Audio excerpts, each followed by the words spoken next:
Welcome to another edition of Shabbat Lounge. Coming to you today, talking to you a little bit about the Trinity.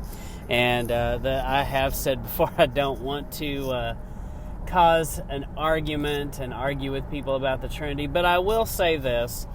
The traditional view of the Trinity, which I was always taught, that there were three separate entities that were one, God / the Father, Jesus' Son, and the Holy Spirit was kind of like his cousin or something. I don't know. But three separate entities, but that were yet one. As I walk in Torah more, the more I kind of go, man, if we're not careful, we make him into a polytheistic deity.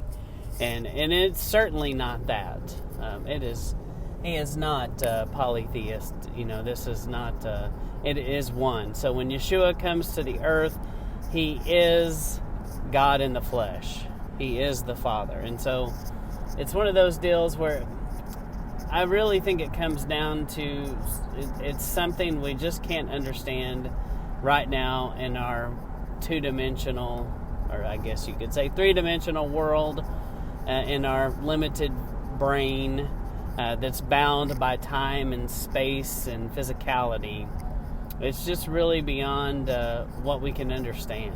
And so one day, he will make it clear to us, and we'll be able to see through the time-space continuum, and we'll be able to truly see and understand what it is. But right now, we are trying to describe something that is beyond time and space.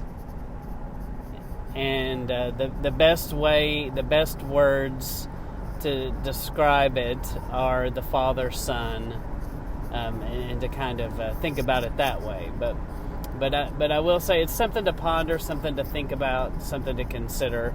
Is your theology, does it make it a polytheistic God, or is he truly one God? And so I do think there is a slippery slope. People can wander down, and they may not have even realized it, but they may have kind of made it into polytheism if they're not careful with three separate entities. And so I don't want to do that. I can tell you that. And I can tell you that I claim to be no expert on the matter, but it is worthy of thinking about and worthy of trying to wrap your brain around a little bit. And I kind of come to the conclusion that he is one. Basically, it's all the same. It's just the only words available that our feeble brains could understand, and that's kind of how he puts it the way he does, because he's trying to describe something that is so beyond what you and I can understand.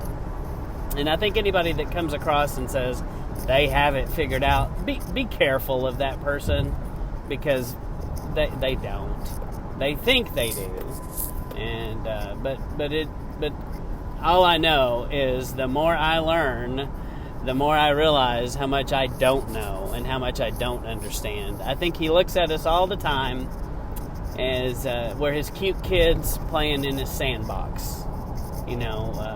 We think we have created and we've made so many amazing things, but in the end, we're just like little kids in the sandbox and playing around and thinking that we've really built something amazing, and it's just sandcastles. So words to think about. Think about what does Trinity mean, and consider. Have we made it into polytheism? Ouch!